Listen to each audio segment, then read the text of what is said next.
Assalamualaikum warahmatullahi wabarakatuh. Hello everyone, we are from Group 8. Here we will be presenting our material about the reading process, a phenomenological approach by Wolfgang Iser. Our group consists of two, Muhammad Ichsan Shaefulloh and Maya Aspia Az-Zahra.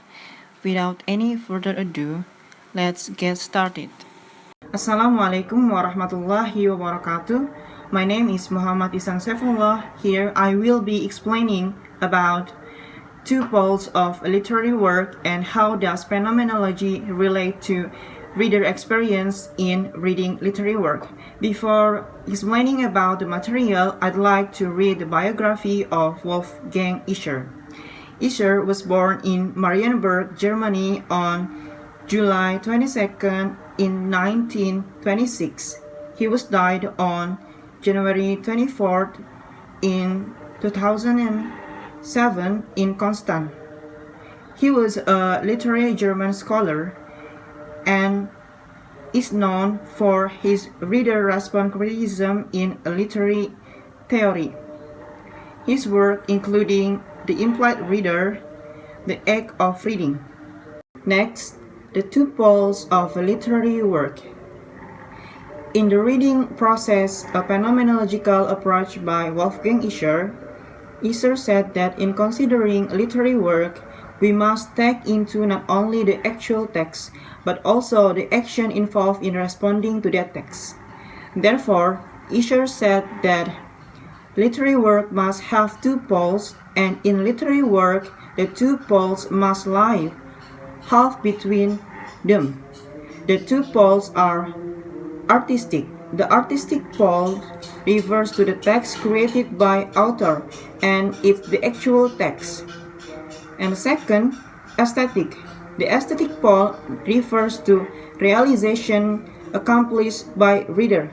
This pole is about the awareness of text or the awareness of meaning of the text by a reader. Meaning of the text is different from one reader to another because the text itself has gap or unwritten implication that allows reader to be active and creative to create meaning with their own imagination. Therefore, reading becomes a pleasure. With these two poles, literary work is a meeting between text and reader, and the convergence of text and reader bring life to the text. Next, how does phenomenology relate to reader experiences on reading a literary work? Phenomenology is a way of examining the act of reading in relation to the way in which sentences act upon one another, and it creates meaning or interpretation of the text for reader. Its relation to reader experience is the meaning or interpretation of the text is different. When we finish a text and read it again, clearly our extra knowledge will result in a different time sequence. We build our meaning or interpretation of the text that is different from what we have in the past. So there's a modification of our interpretation. Hello, Assalamualaikum. My name is Maya Aspia Az-Zahra, and in this video I want to continue Ihsan's explanation about the role of reader experiences in the process of reading based on Wolfgang Iser text, The Reading Process, a Phenomenological Approach. And in this section, I'm going to explain about three terms in the process of reading, namely schematized views, concretization, and virtual dimension. But before we're going any further, we must remember, and I want to remind you that in the literary work, there are two poles. It is artistic and aesthetic, which has been explained by Ihsan before. And to find which pole is more dominant, we can see from how far the reader applies a good reading process based on a phenomenological perspective, or starts with how smart the reader can make schematized views. And then the question appears, what is schematized views? Maybe if we can simplify, this schematized views is same or kind of similar with mind mapping. Like mind mapping as we know. And a schematized views or schemata is the first step and the most important step in the process of reading, which tries to describe the relationship between one thing to another in the literary work so that it can relate to another aspect. And then this schematized views is the most important step because we cannot continue to another step if we don't know about this, if we don't make the schematized views first or the mind mapping first.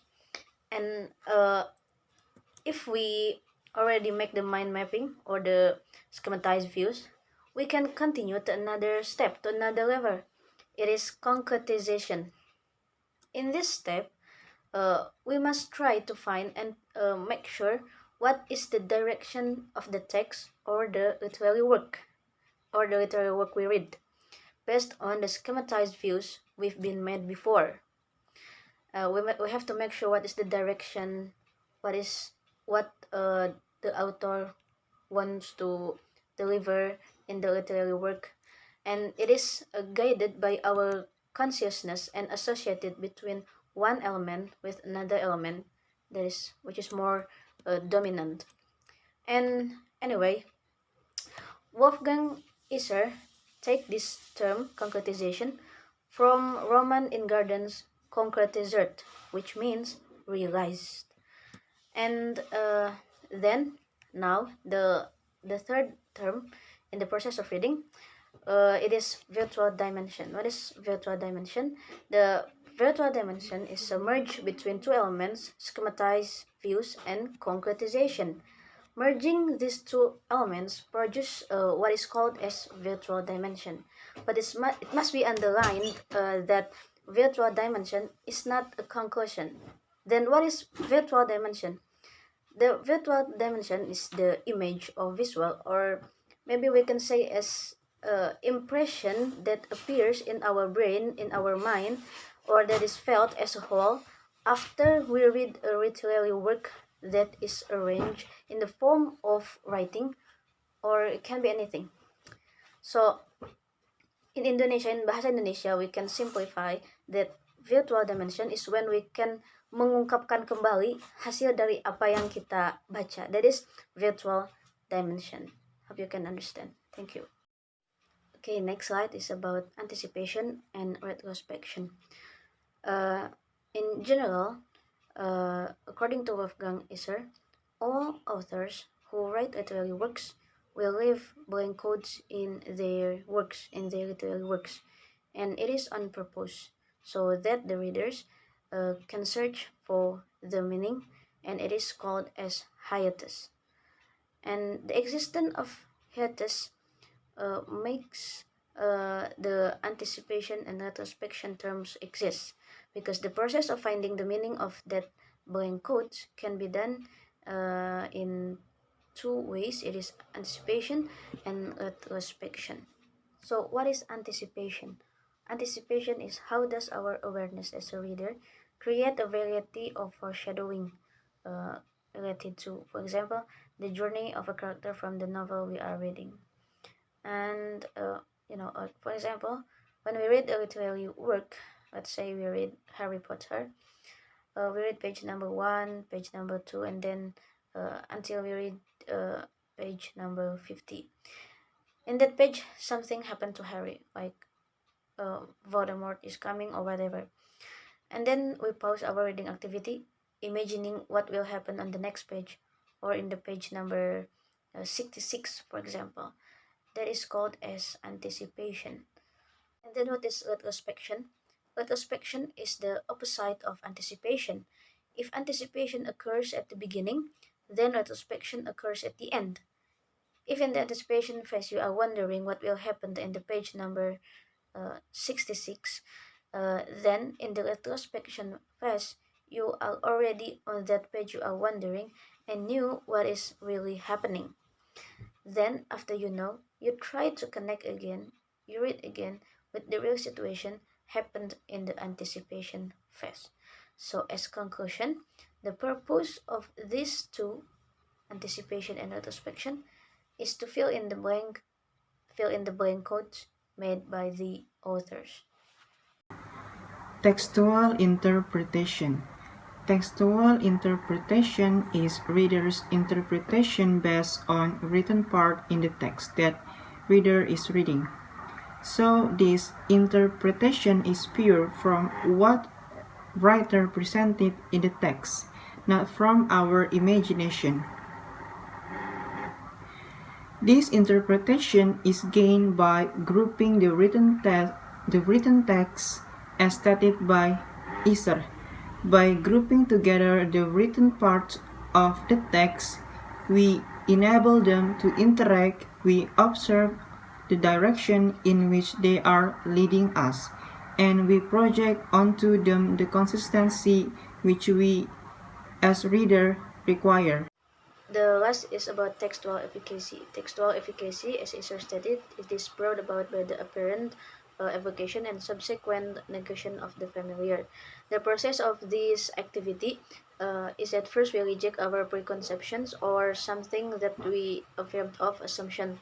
Then we think the area of the familiar and now at the position of gathering new experiences. Once we are entangled in the unfamiliar area and trying to gain experience, our preconceptions will be overtaken gradually and make the text as our present, but our ideas will fade into our past. To sum up, the textual efficacy, it is only when we have outstripped our preconceptions and left the shelter of the familiar that we are in the position to gather new experiences. That's all from me. That's all from us. Thank you very much. Wassalamualaikum warahmatullahi wabarakatuh.